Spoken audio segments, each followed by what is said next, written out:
لیکن یہ پیسے کی بوری پکڑی ہوئی ہے, چوری کر کے عوام کا پیسہ, اسی چوری سے پاکستان کی جمہوریت کا جنازہ نکالتا ہے.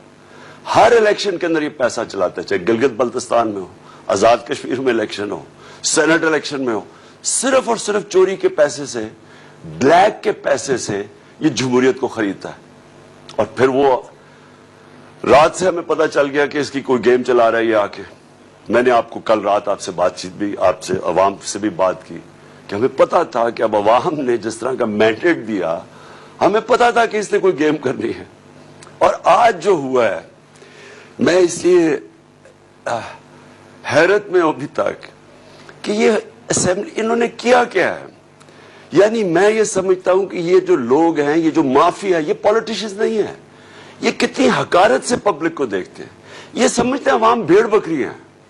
یہ عوام کو یا آپ کو انسان نہیں سمجھتے کہ جب واضح طور پہ آرٹیکل 63A میں لکھا ہوا ہے, سپریم کورٹ کی رولنگ ہے کہ پارلیمنٹری پارٹی کا ہیڈ وہ پارلیمنٹری پارٹی کا جب فیصلہ کرتی ہے کہ جس کے ساتھ بھی جانا ہے, وہ پارٹی ادھر جا کے ووٹ دیتی ہے. جو باہر بیٹھا ہوا ہے, جو پارٹی کا ہیڈ ہے, اس کا اس میں نام نہیں لکھا ہوا. کیونکہ میرے سے یہ ہوا ہے, میں نے جب ہم نے ہمارے لوگوں کو جب اپنے 25 لوٹوں کو ہٹانا تھا تو تب بھی پارلیمنٹری ہیڈ نے لیٹر لکھا. جب میں نے پہلے لکھا وہ رد کر دیا گیا تھا. تو شجاعت کا تو لیٹر ہی نہیں ویلڈ.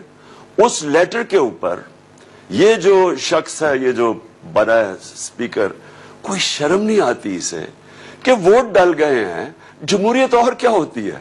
10 کیو لیگ کے ممبرز نے پارلیمنٹری پارٹی کے ہیڈ پہ ووٹ ڈال دیے جا کے, ہم جیت گئے, اور اس نے جا کے الیکشن دوسروں کو جتا دی. یعنی جو چیف منسٹر بنا تھا پرویز الہی کا, اس کی بھی ووٹ نون لیگ کو دلوا دی. اب یہ کوئی جمہوریت میں اس طرح کا مذاق ہوتا ہے؟ کوئی سوچے کہ کوئی عقل ہے کہ کیا یہ ہے جمہوریت؟ یہ جمہوریت نہیں ہے. ان کے اربوں روپیہ ایٹ سٹیک ہے.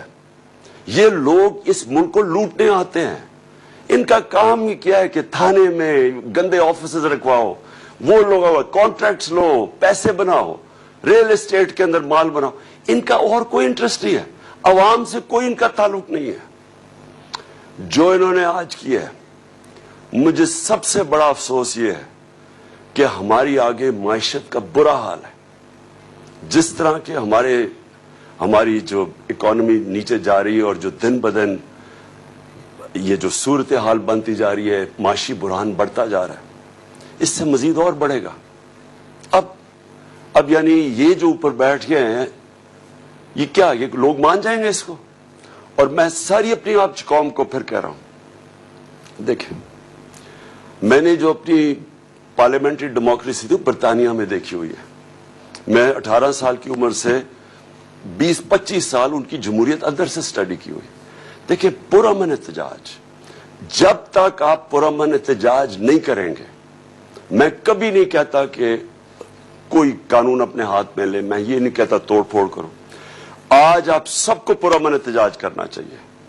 رات کو جب بھی نکلیں اپنا احتجاج رجسٹر کریں, کیونکہ آپ نے بتانا ہم انسان ہیں, ہم بھیڑ بکریاں نہیں ہیں کہ جو کان کھینچ کے ادھر کر دو تو ادھر کا یہ قیمت لگا دو, کہ یہ اوپر بند کمروں میں پیسے چلا کے پاکستان میں فیصلے ہو جائیں تاکہ یہ اور آئیں پاور میں اور پیسہ بنائیں. میں سب کو آج کہتا ہوں کہ آج آپ اپنا احتجاج رجسٹر کریں. ان کو پتا چلے کہ یہاں پاکستان کی جو قوم ہے یہ زندہ قوم ہے.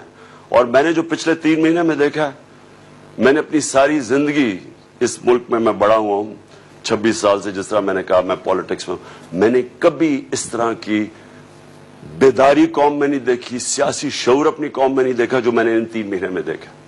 اور میں اس لیے کہتا ہوں کہ آج میں نوجوانوں کو خاص طور پہ کہہ رہا ہوں کہ آپ سب کو آج رات اپنا احتجاج رجسٹر کرنا چاہیے کہ یہ جو ظلم کیا اور انہوں نے ہماری جمہوریت اور پبلک مینڈیٹ کا کو ذبح کیا ہے, آپ سارے اپنا رجسٹر کریں پروٹیسٹ. اور میں آخر میں اپنے سپریم کورٹ کو کہتا ہوں کہ دیکھیں, ساری نظریں اب آپ کی طرف ہیں. واضح ہے میں وکیل نہیں ہوں لیکن جتنے بھی وکیلوں سے میں ملا ہوں انہوں نے جو کلیئرلی 63A کے اندر لکھا ہوا ہے کہ پارلیمنٹری ہیڈ جو کہ چودھری شجاعت نہیں تھے، چودھری شجاعت پارٹی ہیڈ ہے. اور مجھے یہ بھی افسوس سے کہنا پڑتا ہے کہ جب تک دیکھیں جب تک آصف زرداری جیسے آدمی، میں نے 26 سال پہلے یہ زرداری اور نواز شریف کے خلاف جہاد شروع کی تھی.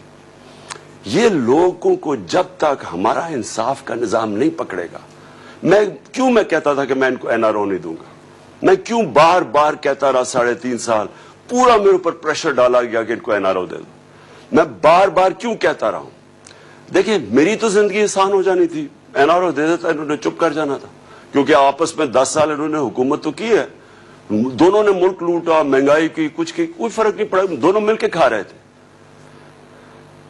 جب تک پاکستان میں طاقتور ڈاکو کو ہم قانون کے نیچے نہیں لے کے آئیں گے، میرے پاکستانیوں اس ملک کا کوئی مستقبل نہیں ہے.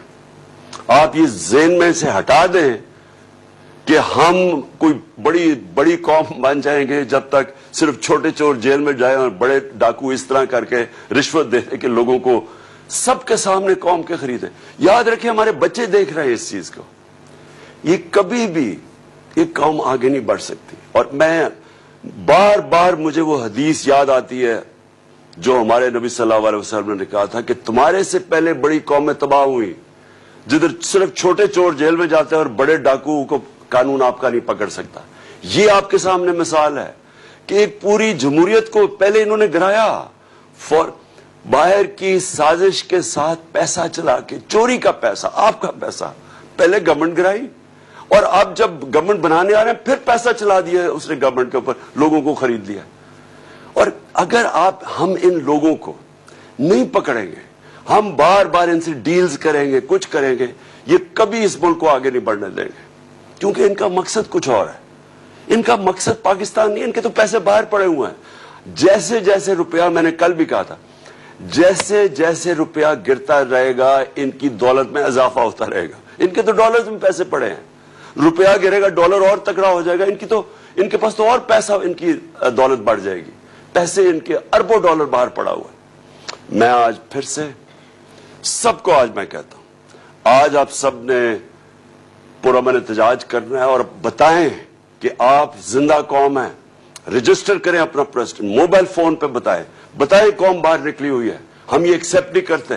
ہم ان ڈاکوؤں کو پبلک کے پیسے سے اپنا مینڈیٹ چوری کرنے کی اجازت نہیں دیتے. پاکستان پائندہ باد.